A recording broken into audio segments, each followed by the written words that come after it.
Hello बच्चों, चलिए प्रश्न को पढ़ते हैं। अणुओं में सिग्मा तथा पाई आबंधों को चिन्हित कीजिए। CH2 द्विबंध CH2 के अवधारणा। देखिए, सिग्मा बंध का जो निर्माण होता है वो असंकृत कक्षक के अतिव्यापन से होता है। असंकृत कक्षक। और पाई बंध का निर्माण होता है संकृत कक्षक। संकृत कक्षक। अब हमसे प्रश्न में दिया है CH2 द्विबंध C द्विबंध CH2।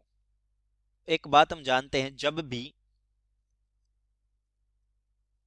दो परमाणुओं के बीच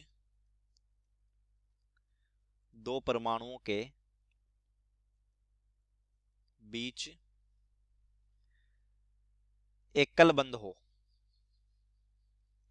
हो तो पहला जो बंध होता है वो सिग्मा बंध होता है। जब दो परमाणुओं के बीच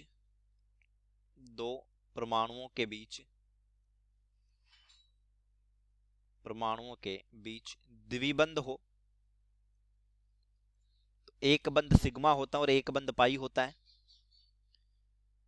जब दो परमाणुओं के बीच त्रिबंध हो यानी कि तीन बंध हो तो एक बंध सिग्मा होता है और दो बंध होते हैं पाई। अब देखिए, हमसे जो प्रश्न में संरचना दी है वो दी है कार्बन हाइड्रोजन द्विबंध कार्बन हाइड्रोजन। कार्बन हाइड्रोजन के मध्य एकल बंध है तो ये बंध सिग्मा होगा। द्विबंध की स्थिति में पहला बंध होता है सिग्मा और दूसरा पाई। ये सिग्मा और ये पाई। तो दो पाई बंध उपस्थित है।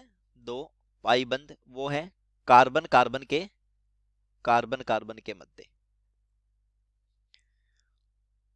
और दो जो सिग्मा बंध है वो उपस्थित है कार्बन कार्बन के मध्य।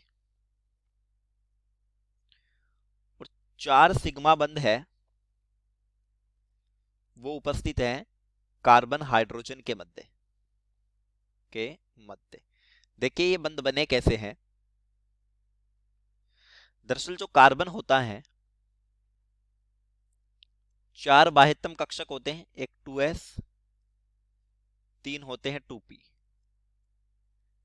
अगर हम कार्बन का संकरण देखें तो संकरण निकाला जाता है संकृत कक्षकों की संख्या से और वो निकालते सिग्मा बंध प्लस लोन पेयर। तो इस कार्बन पर तीन सिग्मा बंध है और लोन पेयर है नहीं तो इसका संकरण हो गया sp2। इस कार्बन पर भी तीन क्या है सिग्मा बंध है, लोन पेयर है नहीं तो इसका भी संकरण हो गया sp2। पाई बंध को संकरण में शामिल नहीं करते। और इस कार्बन पर सिर्फ दो ही क्या है सिग्मा बंध है, दो पाई है तो इसका संकरण हो जाएगा sp।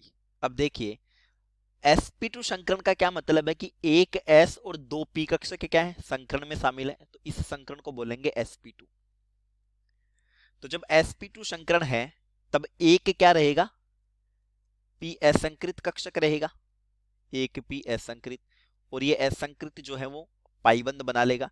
तो पहले जो कार्बन ने है वो एक ही पाईबंद बना रखा है।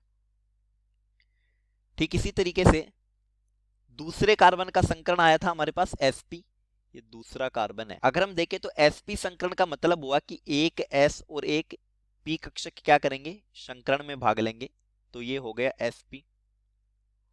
इस स्थिति में जब sp कक्षक संकरण यानी sp संकरण है, दो क्या है p असंकृत है,